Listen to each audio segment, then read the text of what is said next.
Thank you.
येता कळोळते जीवा ब्रह्मरस ठेवा गीता शास्त्र ब्रह्मविद्ये विना ज्ञानच्छेदे संसार सुखेना ज्ञानावीन भगीरथ मणी थोर गीता शास्त्र नको तुझे शास्त्र मग दत्ता दिगंबराया हो दयाळा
त्या पूर्ण परब्रह्म परमेश्वर अवतार भगवान श्री शंकर स्वामींच्या कृपेने अखिल भारतीय पंचकृष्ण प्रबोधन परिषदच्या वतीने संपन्न होणाऱ्या पंचकृष्ण मंदिराचं उद्घाटन कलशारोहण सोहळा श्रीमद भगवद्गीता सहस्र पारायण लक्ष नाम जप त्याचप्रमाणे अनुसरण विधी सोहळा आदी आदी कार्यक्रम जवळजवळ बरेचसे कार्यक्रम या ठिकाणी संपन्न झाले. भव्य दिव्य अशी मिरवणूक नयन मनोहर संपूर्ण बुलढाणा शहरामधून अत्यंत आनंदामध्ये वाजत गाजत आली. नंतर महत्वाचा कार्यक्रम पोटोबा कशाचा झाला आणि आता संकीर्तनाचा कार्यक्रम. परमपूजनीय पट्टाधिष्ठित महंत आचार्य प्रवर आदरणीय श्रद्धेय आचार्य श्री लोणारकर बाबांच्या मार्गदर्शनाखाली परमपूजनीय पट्टाधिष्ठित महंत श्री पाथरीकर बाबांच्या सहकार्याने आदरणीय श्रद्धेय परमपूजनीय पट्टाधिष्ठित महंत तरुण तडफदार नेतृत्व ज्यांच्याकडे आहे असे महंत श्री सोनाळकर बाबांच्या अथक प्रयत्नाने गेले 25 तारखेपासून चाललेला कार्यक्रम सहस्र श्रीमद भगवद्गीता पाठ पारायण आणि आजचा कीर्तनाचा विषय सुद्धा तोच आहे जीवाचे कल्याण गीता शास्त्र ज्ञान आणि का प्रमाण नाही. या जीवाचं जर कल्याण करून जर घ्यायचं असेल तर गीता शास्त्राशिवाय पर्याय नाही. आणि या गीतेचं पठण एक नवे म्हणायला झालं सहस्र पारायण पण एकाच वेळेला 1000 मंडळी बसायची पारायणाला. गेले 25 तारखेपासून 25, 26, 27, 28, 29, 30 6 दिवस 6000च्या वर पारायण झालेले. टाळ्यांच्या गजरात स्वागत.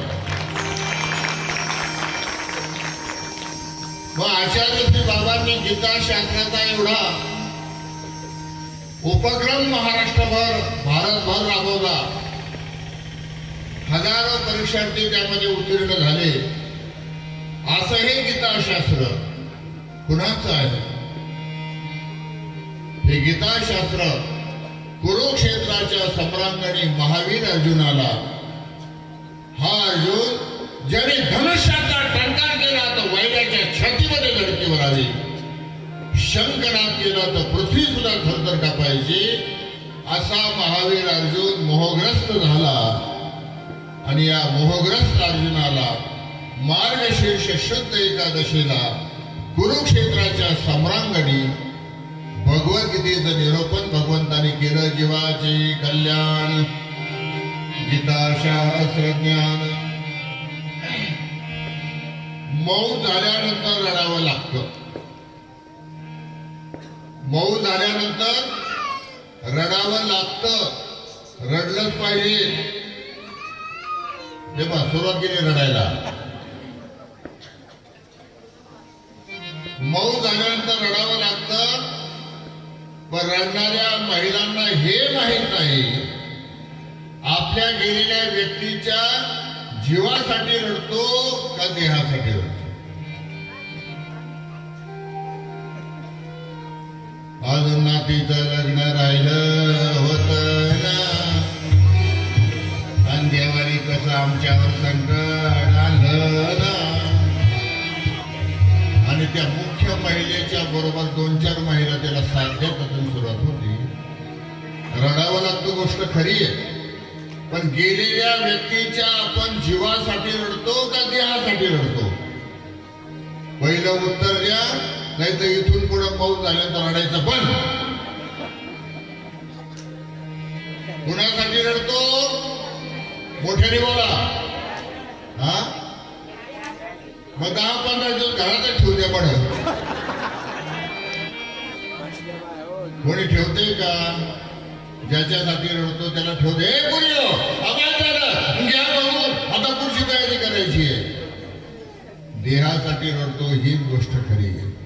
कारण जीवासाठी रडावं तर जीव कुणी पाहिलाच नाही. जीव या 2 अक्षरी शब्दाने अख्ख्या विज्ञानाने शोध घेतला. अजूनपर्यंत जीवाचा पत्ता लागला नाही. मोठमोठ्या MD डॉक्टरांना सुद्धा छातीचं ऑपरेशन करतात, हृदय बाजूला ठेवतात. एवढी विज्ञानाची प्रगती, पण अजून एकाही डॉक्टरला सांगता आला नाही की या देहामध्ये जीव कोण आहे, कसा आहे. कॉलेजमध्ये जीव नावाचं शास्त्र, आदरणीय श्रद्धेय श्री जालनापूरकर बाबा ऐका, कॉलेजमध्ये जीव नावाचं शास्त्र, जीव नावाचा प्राध्यापक, जीव नावाच्या विद्यार्थ्याला जीव म्हणजे काय जीव लावून शिकवत असतो. सांगणाऱ्याचा आणि ऐकणाऱ्याचा दोघाचाही जीव निघून जातो, तरी जीवाचा थांब पत्ता लागला नाही. अशा या जीवाचं कल्याण करण्यासाठी गीताशास्त्र, ब्रह्मविद्या शास्त्रामध्ये जीव, देवता, प्रपंच आणि परमेश्वर हे 4 अनादीचे पदार्थ. या 4 पदार्थाचं यथातथ्य ज्ञान, त्याला ज्ञानी असं म्हटलं जातं. हे ज्ञान आपल्याला ब्रह्मविद्येतून प्राप्त होत असतं. पण परमेश्वर जो आहे, ईश्वर जो आहे, तो कुणी पाहिला आहे का. ज्यांनी पाहिलंय त्यांनी हात वरती करावा. पाहिलाय कुणी.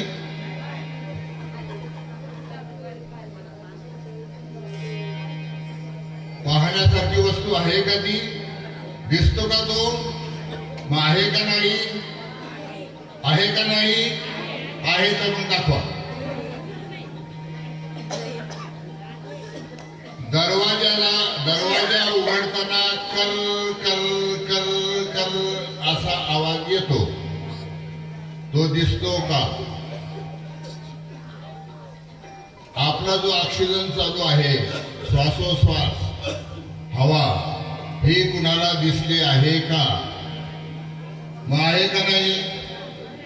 अरे एकाच्या पायामध्ये नीट खेटर नाही, नीट अंगावर धोतर नाही. चाललं असं मे महिन्यामध्ये उपाट्यातून चाललं, पाय भाजायला लागले. एका आंब्याच्या झाडाखाली आला.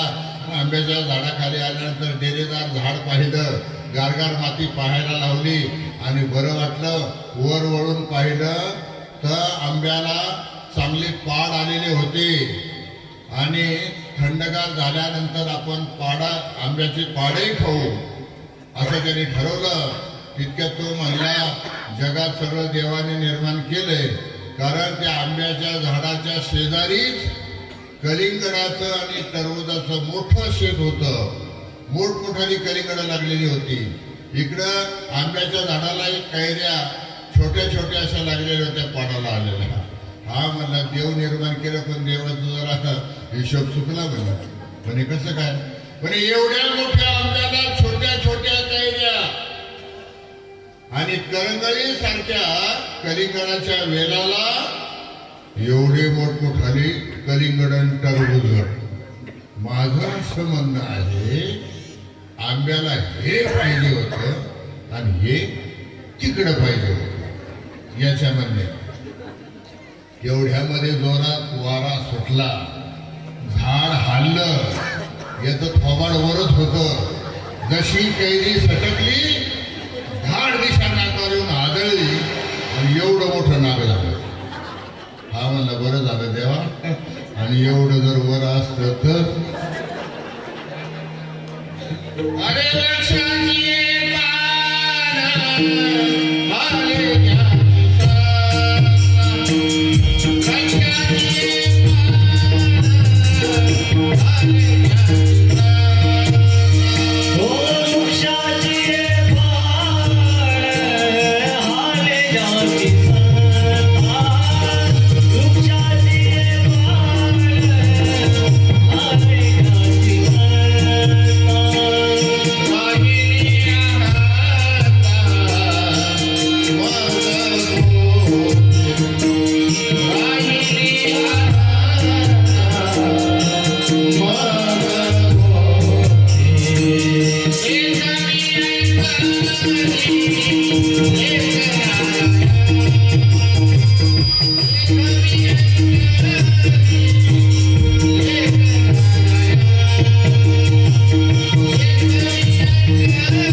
देखवी ऐकवी एक नारायण, तयाचे भयन चुको नका.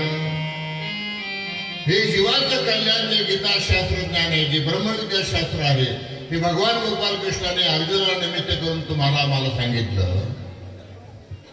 अर्जुन कसा आहे या संबंधी आमचे विद्यमान अवतार भगवान श्री शंकर स्वामी सांगतात, सकळ सामुग्रीवंत अर्जुन. नसुद्धा धनुर्विद्येमध्ये निपुण नव्हता, सकळ सामुग्रीवंत अर्जुन. 4 वेद 6 शास्त्र 18 पुराणाचा तो जाणता.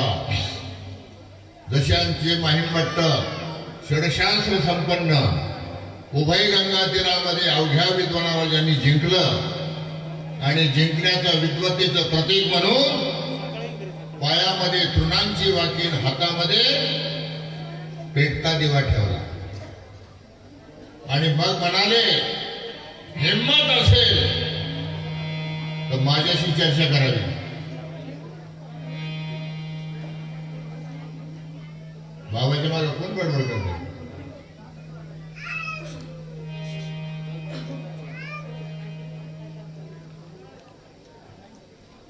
एक तर जवळ बसले बडबड बडबड काय झाली मांजरेवाली. त्यांना काय सांगतो तुम्ही? काय सांगतो तो बाबाजींना? सगळं सामुग्रीवंत अर्जुन. पण अर्जुनाला देव कळला का? अर्जुनाला देव कळला? अर्जुनाला हे माहित होतं, हा द्वारकाधीश आहे, हा सुदर्शन चक्र चालू शकतो, 56 कोटी यादवांचा हा प्रमुख आहे. याची बहीण सुभद्रा माझी पत्नी आहे, हा भगवान करतो, गोपाल कृष्ण माझा मेहुणा आहे, या नात्याने तो भगवंताला ओळखत होता. पण तो देव आहे, देव शब्द दाना वाचक, त्याच्याजवळ देण्याची ताकद, त्याला देव म्हणतात. देव म्हणून अर्जुन त्याला ओळखत नव्हता. कशावरून? हा देव आहे, हा ईश्वर आहे असं जर कळलं असतं तर ऐकलं असतं की नाही त्यांनी? मग गीता सांगायची काही गरज होती का? कारण अर्जुनाला हेच माहित नव्हतं. अर्जुनाला माहित होतं की हा माझ्या घोड्यांचा खरारा करतो, हा माझ्या घोड्यांना चारा पाणी करतो, हा माझी गाडी चालवितो. आपलं काय चालित होता? काय चालित होता? रथ. रथ. 18 वर्षाचा मुलगा आपल्या बापाला म्हणतो संसार श्रेष्ठ की संन्यास श्रेष्ठ, प्रपंच श्रेष्ठ की परमार्थ श्रेष्ठ. 2020 साल आणि सकाळी सकाळी अनुसरण विधी 20 लोकांनी आज संन्यास घेतला. 20. त्यामध्ये 7 तरुण मुली होत्या. तरुण 18 वर्षाच्या, 19 वर्षाच्या, 20 वर्षाच्या. बापाला विचारलं संसार श्रेष्ठ की संन्यास श्रेष्ठ, प्रपंच श्रेष्ठ की परमार्थ श्रेष्ठ? बाप म्हणला मी दमलो, माझा बाप दमला, आजा दमला, पंजा दमला, पंजाचा पंजा दमला, पण संसारामध्ये सुख नाही. सुख पाहता जवा पडे, दुःख पर्वता घडे. सुख पाहता जवा पाणी. सुख किती आहे? जवासारखं. दुःख किती आहे? पर्वत आहे. बापाने पोराला प्रश्न केला की तू मला हा प्रश्न काय केला बाबा? मग हा म्हणला मी संन्यास घेऊ का संसार करू? बाप म्हणला संन्यास जर घ्यायचा असेल, जरी 30 तारखेला कार्यक्रम झाला तरी 31 ला उद्घाटन आहे, लगेच बुलढाण्याला पाठवून देऊ लोणार का बाबा. संन्यास घ्यायचा असला तर. हा म्हणला मी तुमची एवढी मोठी स्टेज, मी जर संन्यास घेतला, असे कपडे घातले, हातात जोळी घेतली, पाहुण्याच्या दारावर गेलो आणि भिक्षा सवाल टाकला आणि पाहुणा म्हणाले याच्या बाबाची एवढी काही फजिती का पोरग भीक मागायला लागलं म्हणून. मग संसार कर. हा म्हणला मला मुलगी पसंत पडत नाही. मुलगी पसंत पडलं तर तिचं माझं पटल का नाही? इकून तिकून पटलं तर तिचं माझं कठल का नाही? इकून तिकून कटलं तर तिला भाकरी पिठलं येईल का नाही? आता संन्यास असा संसार तसा. बापाने सांगितलं 6 महिने अवधी. 6. संसार का संन्यास? संसार का संन्यास? संसार का संन्यास? हा मला संन्यास घेऊ का संसार करू का? 6 महिन्याची मुदत संपली. बाप म्हणला काय ठरलं? म्हणे आपलं बरं पिछे शान आगे ढकलली. मग एक मुलगी पसंत झाली.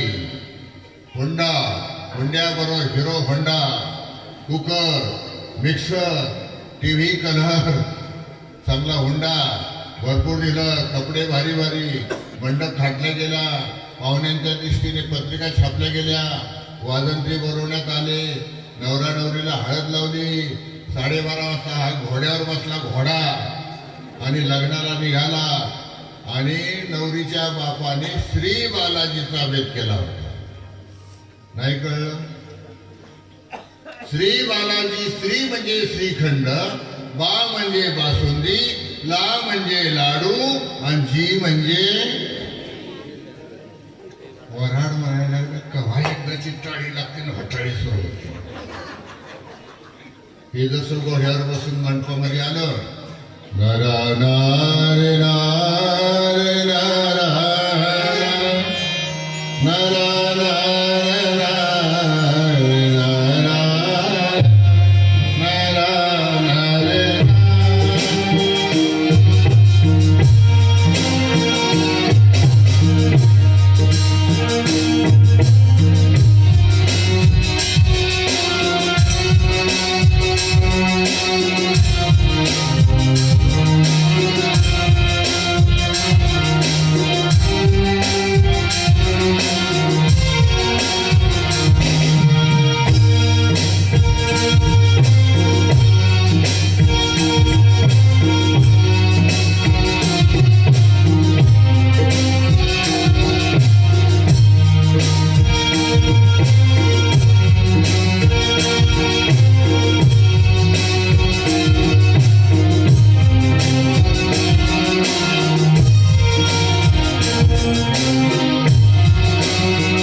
वर्षापासून वाजत गाजत मंडपामध्ये आला. वर ओवाळणी झाली. मंडपामध्ये नवरा नवरी उभ्या राहिल्या. अंतरपाळ धरण्यात आला. वराडी म्हटली कधी आवरायचं. बासुंदी खायची, लाडू खायचे, जिलेबी खायचे, आवरू द्या. तेवढ्यात आपट्या मला माझ्या बापालाच बोलवलं. तेवढ्यात वराडामध्ये चर्चा सुरू झाली. नवरदेव मारुती कार मागतोय म्हणे. मारुती कार, हा मी ऐकलं इंडिका कार मागणार आहे म्हणून. घेणं देणं सगळ्या मांडवात चर्चा. आणि एकूण इकडे नवरदेवाचा बाप तंबाखू चोळीत होतं. त्याची गरज नाही. लग्न थांबलं. वरवा चला. पण नवरदेवाचा बाप जवळ आला. सगळी वराडी मंडळी म्हणायला लागली तो मारुती मागतोय का इंडिका मागतोय का रोख 10 लाख मागतोय. सगळ्या वराडाचं मांडवाचं लक्ष नवरदेवाकडे लागलं. बाप म्हणला का रे बाळा कशाला बोलावलं. हा नवरा मुलगा म्हणतोय मला वाटतं संन्यास घ्यावा.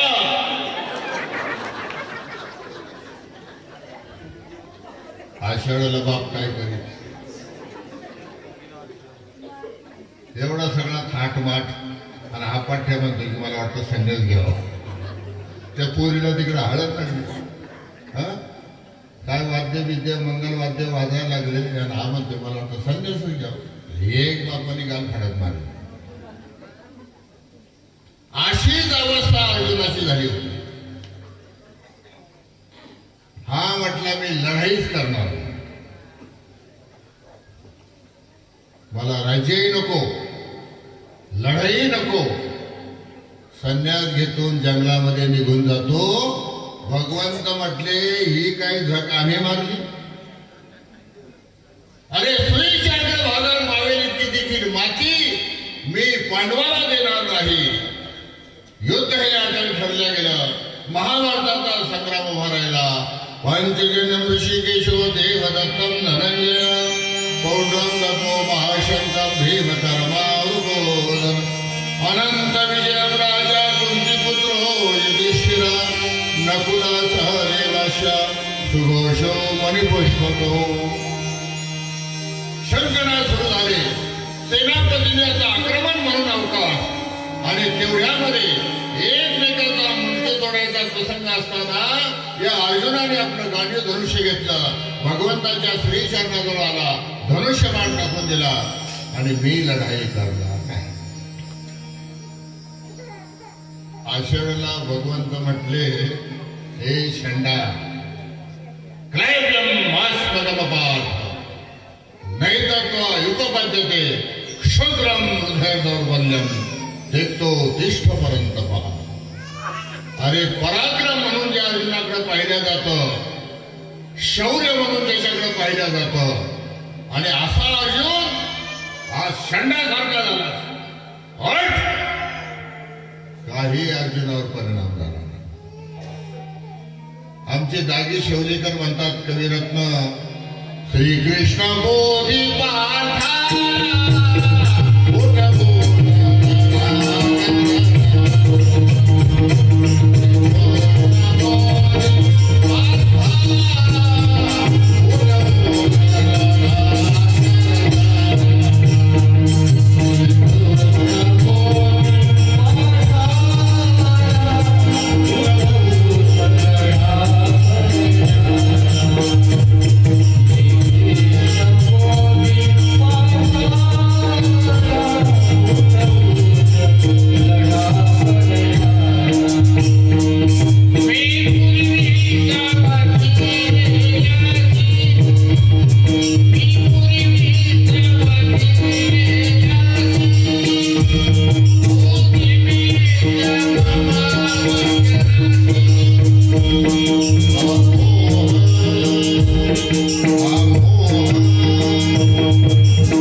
आपण गीता पारायण करत असताना भगवद्गीतेचा 11वा अध्याय द्रोणांच भीष्मांच जयद्रथांच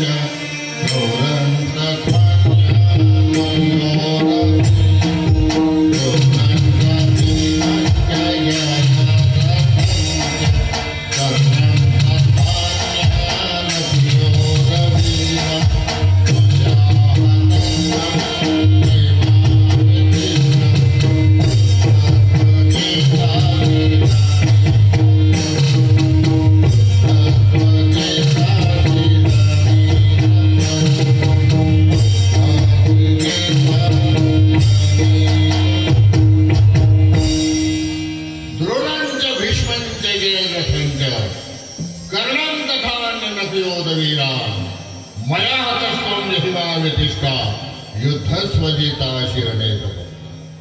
अर्जुना, द्रोणाचार्य, भीष्माचार्य, कृपाचार्य, दुर्योधन, दुशासन नभे 18 अक्षौणी सैन्याने जरी माझ्यावर आक्रमण केलं, 18 अक्षौणी सैन्याने, मया हतस्त्वं, या ब्रह्मांडाचा निर्माण करता मी आहे, या संपूर्ण सृष्टीची व्यवस्था मी पाठवतोय आणि मी जर ठरवलं तर हे ब्रह्मांड त्या ब्रह्मांडात आणून संहार करून टाकील, इतकं मी मोठा आहे.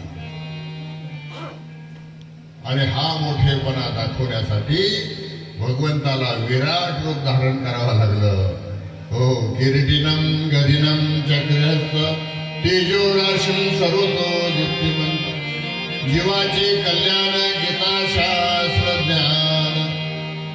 अर्जुनाला निमित्त करून भगवंताने खऱ्या अर्थाने जे ज्ञान दिलं त्याला गीता असं म्हटलं जातं. आणि या अर्जुनाला निमित्त करून जी गीता तत्वज्ञानाचं महात्म्य आचार्य श्री लोणारकर बाबांच्या माध्यमातून आपण पाहत आहात. सहस्रावधीच्या वर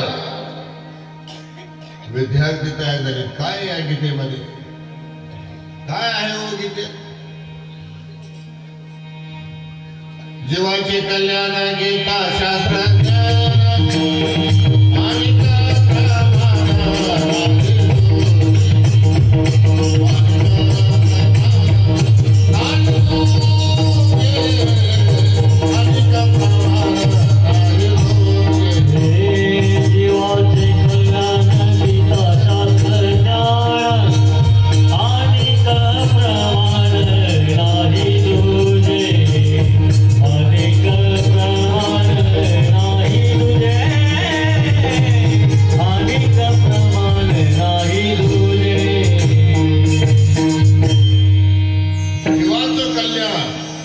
कशामध्ये आहे म्हणजे गीता शास्त्रात आहे. काय कल्याण आहे हो जीवाचं? निनेहाभिक्रमणाशोस्ति प्रत्युवायो न विद्यते स्वल्पमप्यस्य धर्मस्य त्रायते महतो भयात्. अरे अर्जुना, सगळा दिवस तुझ्या संसारासाठी जरी घातला मानवांनो,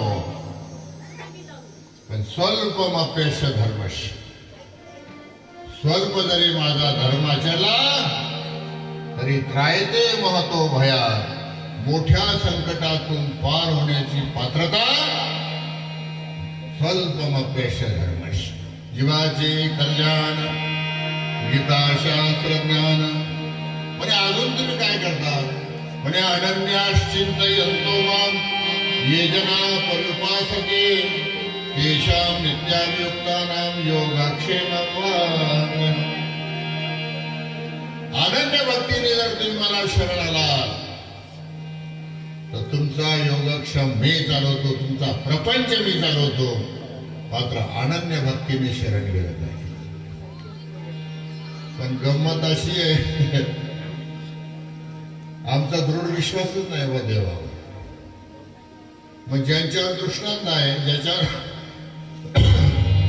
काय बघा ना, संत ज्ञानेश्वर महाराज आपल्या ज्ञानेश्वरीमध्ये म्हणतात, लोक म्हणतात महानुभाव पंथाचं सगळं पटलो, पण हे एका देवाशिवाय बाकीच्या देवाला मानतच नाही. आपल्याला सगळं बरं वाटतं महानुभाव पंथाचं, एकाच देवाला धरून धरलेलं. पण ज्ञानेश्वरांनी काही 5-50 दिवस सांगितलेत का? तुकाराम तर म्हणतात, संत तुकाराम महाराज, आपुला तो एक देव करुणे घ्यावा, देणे न देवा सुख नव्हे. जगात देव एकच. मानव बंद एका देवाची एकनिष्ठपणे भक्ती करतो. आम्ही ज्ञानेश्वरांचं ऐकलं, आम्ही तुकाराम महाराजांचं ऐकलं. बघा ज्ञानेश्वर महाराज काय म्हणतात 9व्या अध्यायामध्ये गीतेच्या ज्ञानेश्वरीच्या, माझी मूर्तनी पदवी घराचे के कोणी बैसली, आणि आपण देवो देवी यात्रे जाय. सोमवारी बेले शिलिंगा धर पूजे. हा काय करतो? माझी मूर्त घरात एका कोपऱ्यात ठेवतो. सोमवारी जय जय शंकरा, जय जय महादेवा. मंगळवारी लगेच जय जय अंबिका कुलदेवता. बुधवारी माझी अधिष्ठान. गुरुवारी आहेच चालला त्रिमुखे दत्ताला. शुक्रवारी जय जय संतोषी माता. शनिवारी जय जय हनुमंता. अशी जो भक्ती करतो ती ज्ञानेश्वरांना मान्य नाही. जीवाचे कल्याण, गीताशास्त्र ज्ञान, अनेक प्रमाण नाही तुझे. पण गीतेमध्ये सांगितलंय काय? म्हणजे सर्व धर्मान परित्यज्य मामेकं शरणं व्रज, अहं त्वा सर्वपापेभ्यो मोक्षयिष्यामि मा शुच. सर्व धर्माचा त्याग करून तू मला एकट्याला शरण ये. एकदा देव पाठीमागे उभा राहिला ना मंडळी, देव नभ्या हो साधे हो, तुम्हावर वाजत वारा झाले. नामे वेद, नामे बोध, नामे अनुसरण, नाम पडते आकाश धरी, नाम साह्याते करी. म्हणून एका देवाला धरून ठेवा. हाच महानुभावांचा सिद्धांत आणि हाच भगवद्गीतेचा सिद्धांत. जीवाचे कल्याण, गीता शास्त्र ज्ञान, एक भक्ती विशेषते. भगवद्गीता सांगते भक्ती करायची असली तर एकाच देवाची भक्ती करा, कारण अनेक प्रमाण नाही तुझे. इकडे तिकडे शोधायचा प्रयत्न करू नका. एकदा तुम्ही देवावर भरोसा टाकला. पण काही काही माणसं असे आहेत, स्वतःचंही भलं करत नाही, दुसऱ्याचं भलं झालेलं पाहत. त्याला काय म्हणतात? असूया. काय म्हणतात? असूया. एक देवाला न मानणारा माणूस जंगलात गेला. श्रीकृष्ण गोविंद हरे मुरारे. भगवंताचं नामस्मरण सुरू केलं. त्याला पोलिसांनी सांगितलं की नामस्मरण जर जप तप केलं तर देव पावतो, पण मनामध्ये श्रद्धा नाही, दुसऱ्याचं वाटोळं होईल अशी भावना. पण शेवटी काहीतरी व्हावं म्हणून केलं. श्रीकृष्ण गोविंद हरे मुरारी, हे नाथ चक्रधर वासुदेवा. श्रीकृष्ण गोविंद हरे मुरारी, हे नाथ चक्रधर वासुदेवा. नाम जपलं, देव प्रसन्न झाले. आणि देव प्रसन्न झाल्याबरोबर त्या माणसाला म्हटले, अरे या मंदिरामध्ये एक घंटा आहे, आपण आहे का? कशी कशी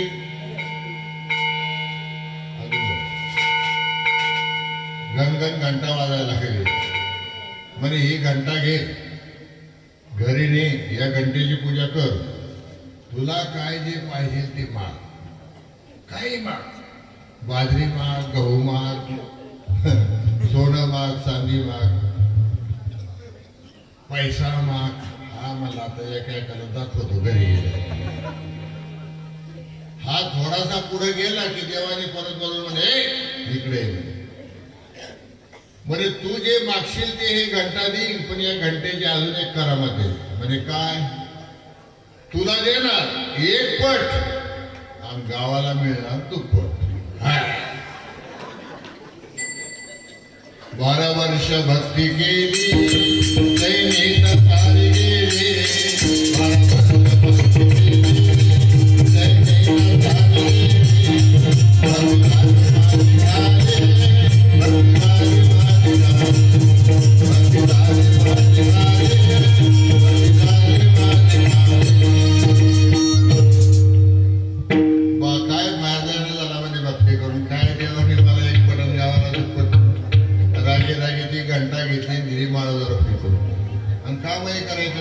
काहीच करायचं नाही. आणि शेवटी पोटाचं भागल कसं, ते बिचारी माऊली कुठं निंदायला जा, कुठं का बाजरी कापणीला जा, इकडे जा तिकडे जा, 2 पैसे कमवायचे. पण तोवर करीलो. आणि वर काय टाकलं हिने घंटा पाहिला तो. भांडीवाले जुनी भांडी.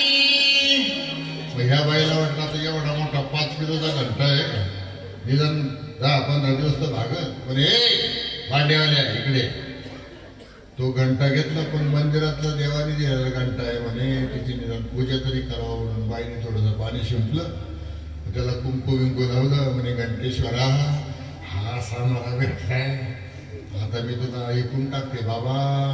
आणि पूजा केल्याबरोबर ते म्हणलं बोल बाळे. हा हे तर म्हणे बोला ते. म्हणे का रे बाबा. म्हण माग बाई. मग ही बाई म्हणली, बघ ना माझं झोपडं कसं, एक टुमदार बंगला दे ना, टुमदार बंगला. असं म्हटल्याबरोबर लगेच झोपडा आकाश मार्गे रावाना आणि टुमदार बंगला तयार झाला. पण गावाला एक पटन शेजारी, आपलं याला एक पटन गावाला दुप्पट. सगळ्या गावातले झोपडे झोपडे घरं निघून गेले, तिकडं तिकडं 2-2 मजली बंगले. अरे बाप. आणि मग महत्वाचं, सगळ्यात बाईला काय आवडतं,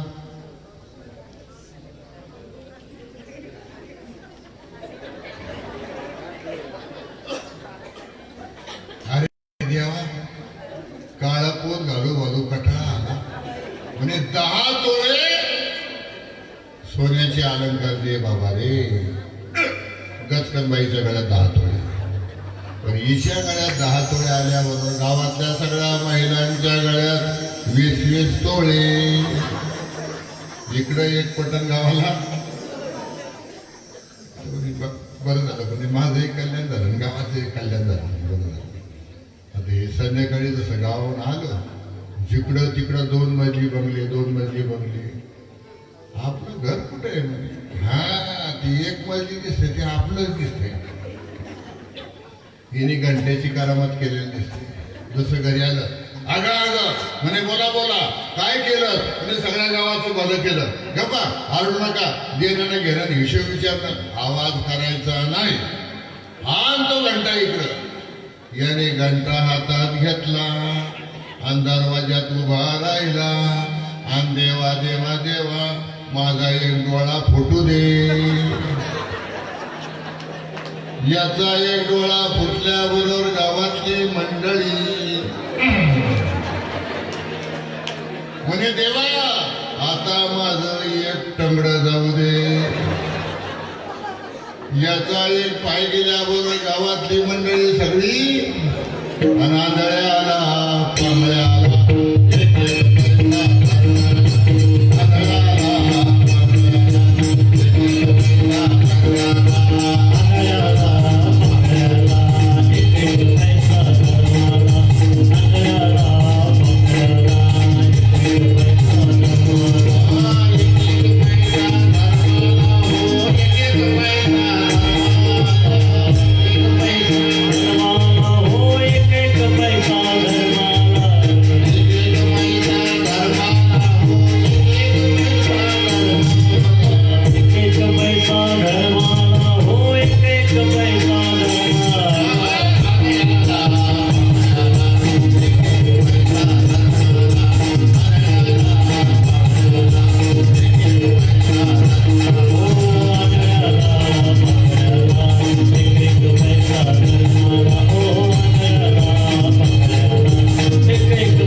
देव आपलं चांगलं करतोच, पण ते आपलं चांगलं करण्यासाठी जीवाचे कल्याण, गीताशास्त्र ज्ञान आणि प्रमाण नाही. मग गीतेत काय काय सांगितलंय? आपलं भलं होण्यासाठी देवाचं काय करायचं? पुढे यत्करोषी यदस्नाशी यज्जुहोषी ददाशी यत् पश्यसि कौन्तेय कुरुष्वमदर्पणम् बोट कापले हारीचे गजाने हरी बोट कापले हारीचे गजाने हरी बोट कापले हरीचे गजाने हरी बोट कापले हरीचे गजाने हरी देवा धावत गेले सुभद्रेच्या घरी देवा धावत गेले सुभद्रेच्या घरी देवरावत गेले सुभद्रेच्या घरी देवरावत गेले सुभद्रेच्या घरी रक्त भळभळावा बोलाने धरणीला रक्त भळभळावा बोलाने धरणीला हरी म्हणतो शोभे द्रोपदाबाईला हरी म्हणतो शोभे द्रोपदाबाईला हरी म्हणतो शोभे द्रोपदाबाईला आम्ही म्हणतो शोभे द्रोपदाबाईला आम्ही म्हणतो शोभे द्रोपदाबाईला आम्ही म्हणतो शोभे द्रोपदाबाईला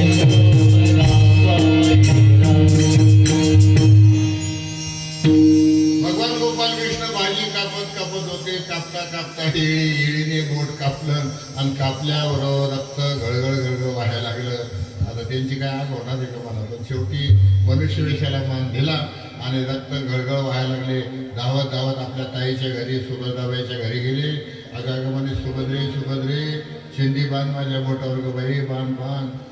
चिंदी इकडं तिकडं शोधायला लागली, कुठंच फडकं सापडे ना. अन्न पालट्यात इकडं रक्त सारखं गळगळ गळगळ व्हायला लागलं आणि हिला काही चिंदी सापडा ना. आता मस्त अंगावर मस्त पितांबर होता, भरजरी साडी होती, पण तिकडे तिचं लक्षच नाही. तोपर्यंत देव लगे धावत धावत द्रौपदीच्या घरी गेले. द्रौपदीच्या घरी गेल्याबरोबर रक्त पाहून ती झाली घाबरी रक्त पाहून ती झाली घाबरी. पैठणचा शालू भरजरी अंगावरी तिने फाडीला झडकरी. चिंधी बांधली देवाच्या बोटावरी. दोन बोटाच्या चिंधीचे ऋण दोन बोटाच्या चिंधीचे ऋण म्हणून वस्त्र हरणी धावला जगजीवन. दोन बोटाच्या चिंधीचे ऋण. पटकन शालू फाडला, भगवंताच्या बोटावर बांधला आणि त्याच दोन बोटाच्या चिंधीचं ऋण कधी कामी आलं.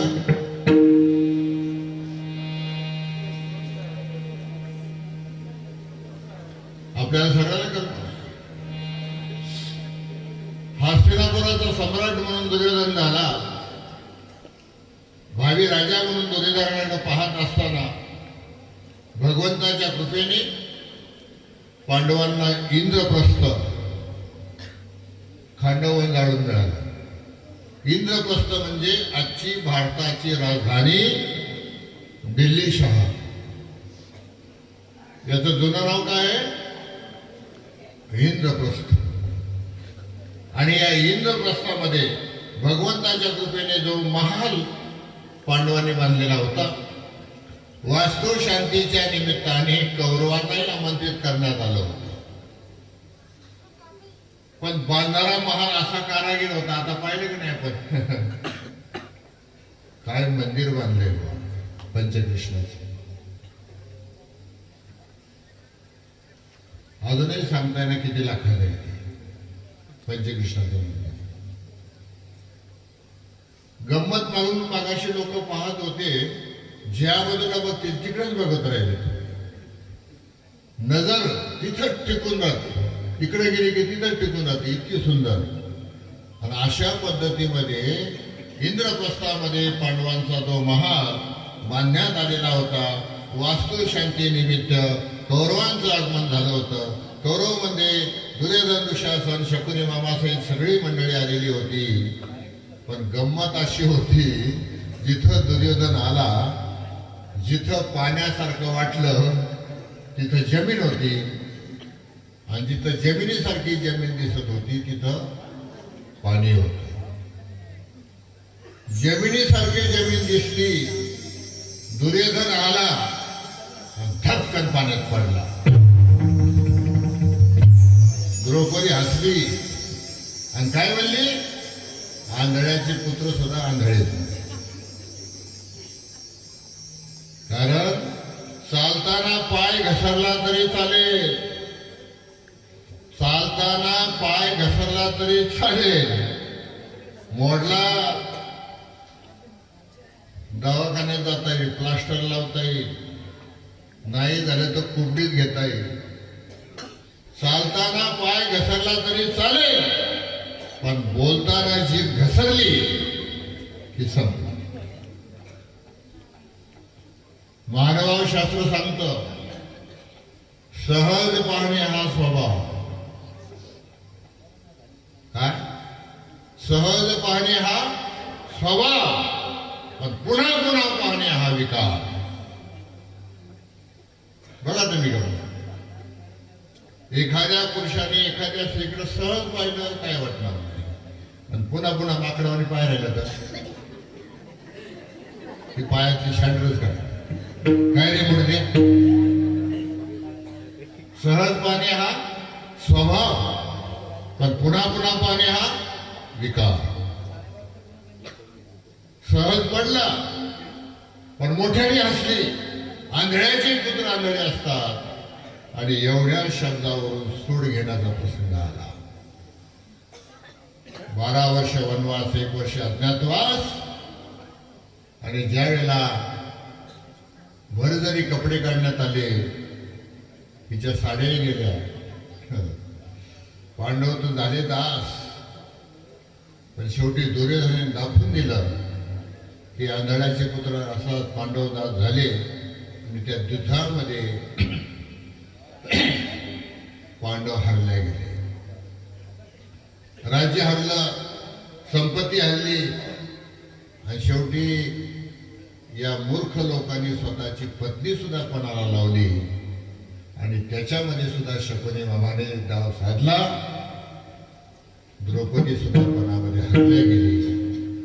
आणि त्यावेळेला दुर्योधन म्हटला, आंधळ्याचे पुत्र आंधळे नाहीत बघ आता. भर सभेमध्ये द्रौपदीला आणण्याची सूचना झाली.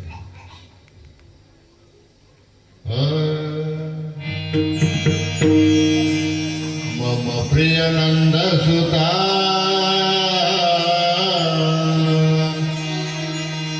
मम प्रिय नंद सुता, हरी गावतये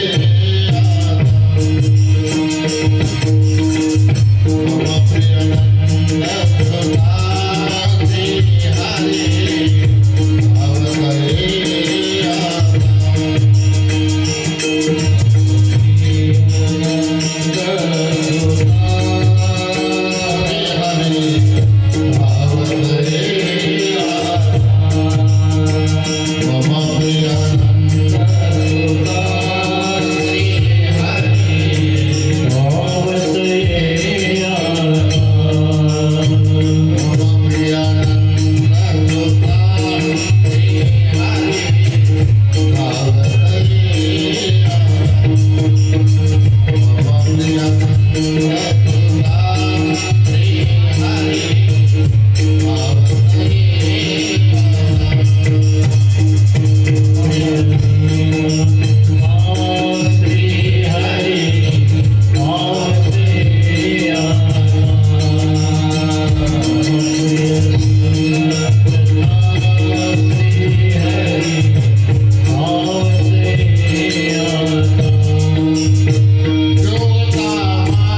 उद्धव बसलेले आहेत. पितामह भीष्माचार्य, गुरु द्रोणाचार्य, कृपाचार्य मान्यवर ज्या सभेशी आहेत आणि अशा मान्यवरांच्या समोर ओरगड दुर्योधनाने आज्ञा केली, दुशासना शिरहरण करून टाक, वस्त्रहरण करून टाक. मग ती भीष्मांकडे गेली, द्रोणांकडे गेली, वाचवा आपल्याला, वाचवा आपल्याला, वाचवा. 21 वेळा पृथ्वी क्षत्रिय करणारे परशुराम, त्यांनाही पाठ न दाखवणारे गंगासूर भीष्म अधोवरण करून राहिले. ओरगट राजा द्रुपदाला आपल्या रथाला बांधून आणणारे द्रोणाचार्य सुद्धा भूमीशी पाहू लागले. मग स्वतःच्या पतीकडे गेली, पांडवाला जाऊन म्हटली, मला वाचवा, मला वाचवा. कोणीही काही करू शकले नाही. दुर्योधन म्हणे, कोणाची हिंमत आहे तुला वाचवायची? जीवाचे कल्याण गीता शास्त्र ज्ञान अनेक प्रमाण नाही तुझी, ज्ञान दृष्टीचा कळू येते जीवा. मात्र ज्ञानाची दृष्टी द्रौपदीची असल्यामुळे तिने आता लक्षात घेतलं की आता आपल्याला कोणीही सहाय्य करू शकत नाही. आणि मग द्वारकानाथ बंधूला हाका मारायला सुरुवात केली. धाव धाव द्वारकाधीशा, तव भगनीचा धावाय तुम्ही, रक्षण करण्याये लावणे. मम प्रिय नंद सुता श्री हरी धावतये, मज हरणीला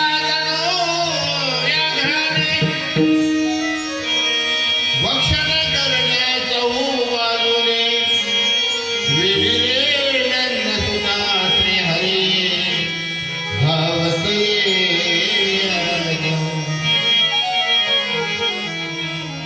तव भगिनीचा धावाय कोणी, रक्षण करण्याये धावणे.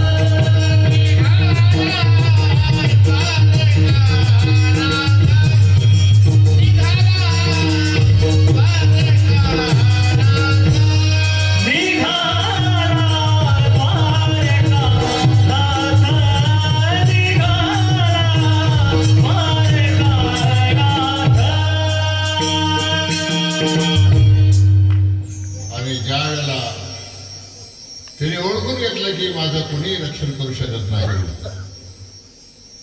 हंगा एक शरणाने काही मरणाची. जोपर्यंत द्रौपदी भीष्म द्रोणांकडे पाहत होती, आपल्या पती पांडवांकडे पाहत होती, तोपर्यंत भगवंत म्हटले बघ तुझा तो तिकडे. आणि ज्या वेळेला तिच्या लक्षात आलं की एरती मायके दुःखाची जनिती, नाही आधी अंती अवसान. अरे स्टील भांडे पितळ भांडे, म्हणशील माझे माझे रे, अखेर शेवटी तुझ्या नशिबी मातीचे एक मडके रे. काय त्याचा तो सोबत? अरे धोतर प्यान सूट प्यान, म्हणशील माझे माझे रे, अखेर शेवटी तुझ्या नशिबी स्मशाने काया उघडी रे.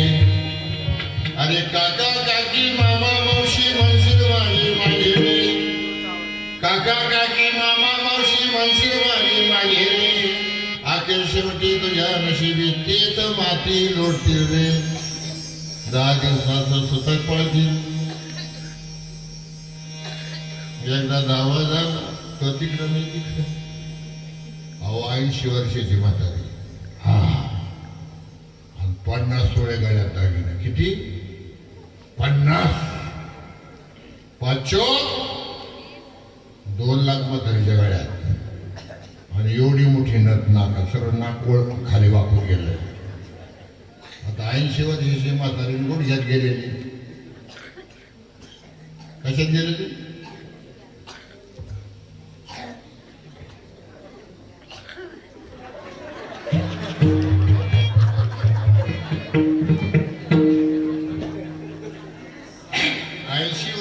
म्हातारी गुडघ्यात गेलेली. 50 वेळ जरी असलं तरी ते इकडं इकडं इकडं छम, छम, छम, छम, छम. आता गळ्यात कोणाच्या? म्हातारीच्या. हिशोब कोण करायचे? रस्त्यावरचे. 2 लाख म्हातारीच्या ध्यानात आली. माझ्या गळ्याकडे पाहतात ना, हे काय बघतो, लगेच पदराने दाखवून गेलो. अरे पोरांनो, मी माझ्या लेकीला देणार नाही, सुनाला देणार नाही, कुणालाच देणार नाही. हा रात्री 2 वाजले. थोडासा घाम आला, छाती दुखायला लागलं आणि म्हातारी कळलं.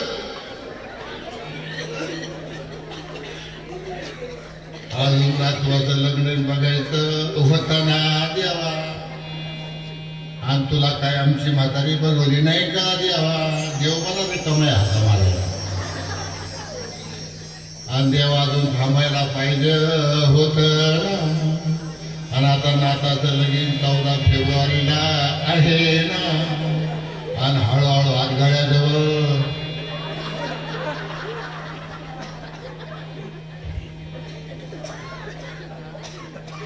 जोपर्यंत द्रौपदी पितामह भीष्माचार्य, द्रोणाचार्य, कृपाचार्याकडं स्वतःच्या पतीकडे पाहत होते, तोपर्यंत भगवंतही निवांत होते.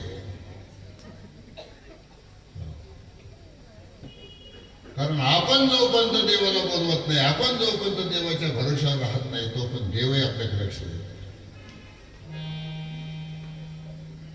म्हणून भक्ती अशी करावी, आनंदतेने एकनिष्ठ. धाव धाव द्वारकानाथा, तव भगिनीचा धावाय कोणी. आला द्वारकानाथ, ते समय आला द्वारकानाथ. दुशासनाने असुरला पाडिले धरणीला, हात घातला निरेला. भरभर भरभर भरभर भरभर वस्त्र फेडिले, पुण्यवंत पाहू लागले भूमीकडे.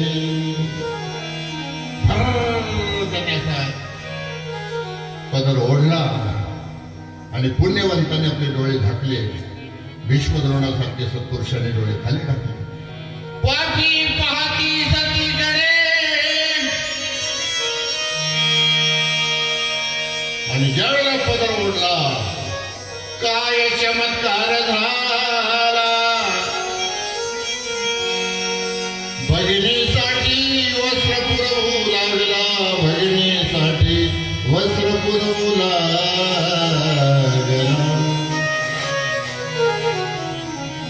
पहिले फेडिले तुझे न सविले, तुझे फेडिले तुझे न सविले.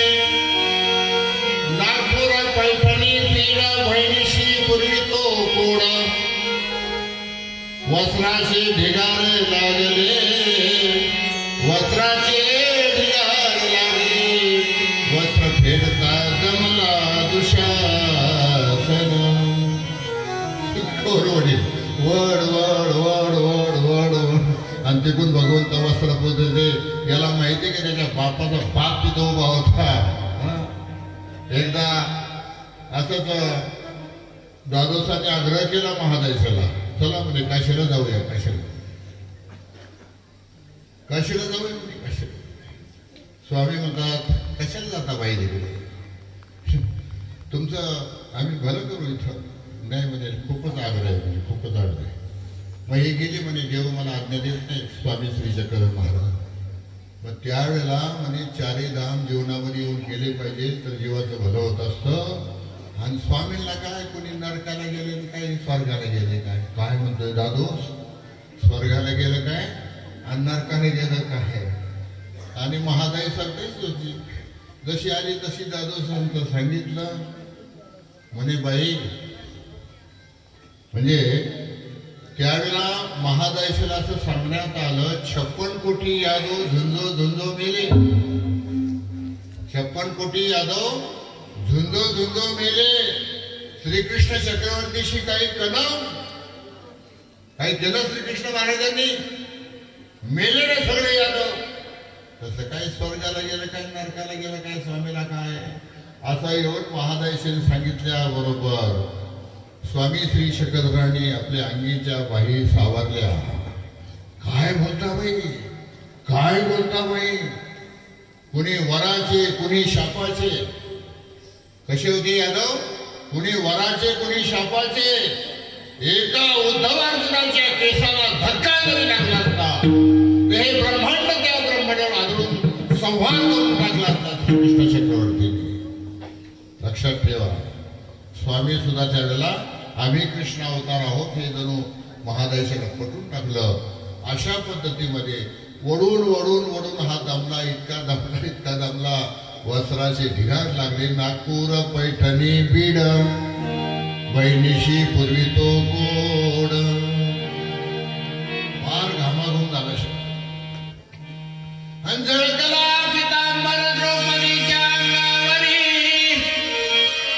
झळकला पितांबर द्रौपदीच्या अंगावरी. उजव्या हाती घेऊन सुदर्शन, डाव्या हाती घेतली गदा, उभा राहिला जगन्नाथ. द्रौपदीच्या अंगावर पितांबर टाकून दिला, डाव्या हातात गदा, उजव्या हातात सुदर्शन.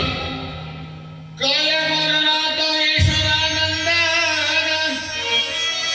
दुष्ट नीचा चांडाळा, आतापर्यंत खूप सहन केला. जर आता या पितांबराला हात लावशील, या कलेने तुझा मस्तक चूर्ण करून सुदर्शनाने तुझा शिरच्छेद करी. म्हणून तुमचं आमचं भलं करून घ्यायचं असेल तर जीवाचे कल्याण, गीता शास्त्रज्ञान अनेक प्रमाण नाही तुझे. ज्ञानदृष्टी येता कळू येते जीवा, ब्रह्मरस ठेवा गीता. भगवंताने वस्त्र तर पुरवली पण पुरवता या दुर्योधनातच धोतर फेटलं. एवढा कामा होता.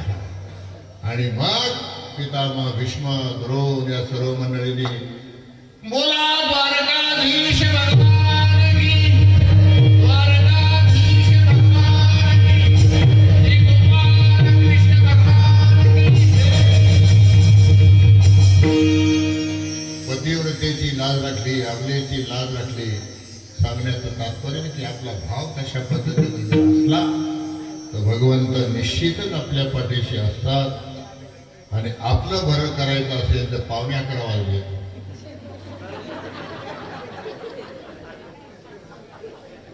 दहा मिनिटं ओव्हर टाइम झाला.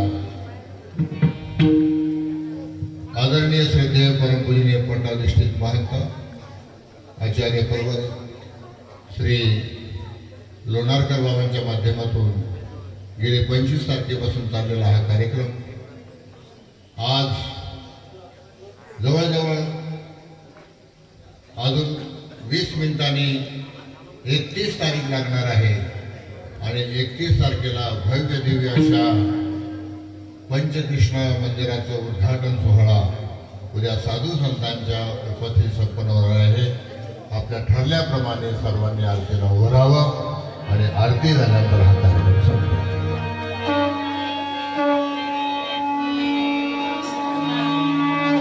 थोडी मर्यादा पाळा, आरती झाल्याशिवाय कोणी जाऊ नये. अरे बापरे, उद्धवराव दादा प्रज्ञात सागर सुद्धा बसला. दंडवत प्रणाम. ओवाळू आरती तुझ्या नावाची,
रे